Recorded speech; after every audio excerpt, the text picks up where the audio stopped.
కాస్త 10 కాలాల పాటు పవిత్రంగా బతకాలి, పరిశుద్ధంగా బతకాలి, భక్తి కాపాడుకోవాలి, దేవుని యొక్క నీతి నియమాల్లో ఉండాలి, మనశ్శాంతిగా ఉండాలి, సంతోషపెట్టాలి దేవుణ్ణి అంటే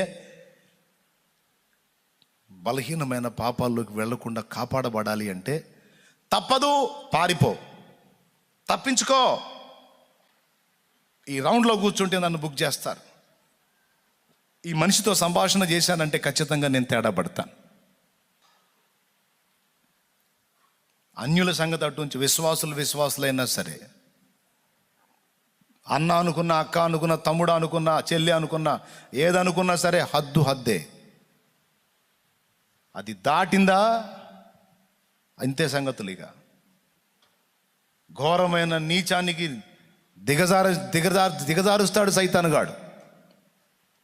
ఇవ్వకూడదు ఛాన్స్.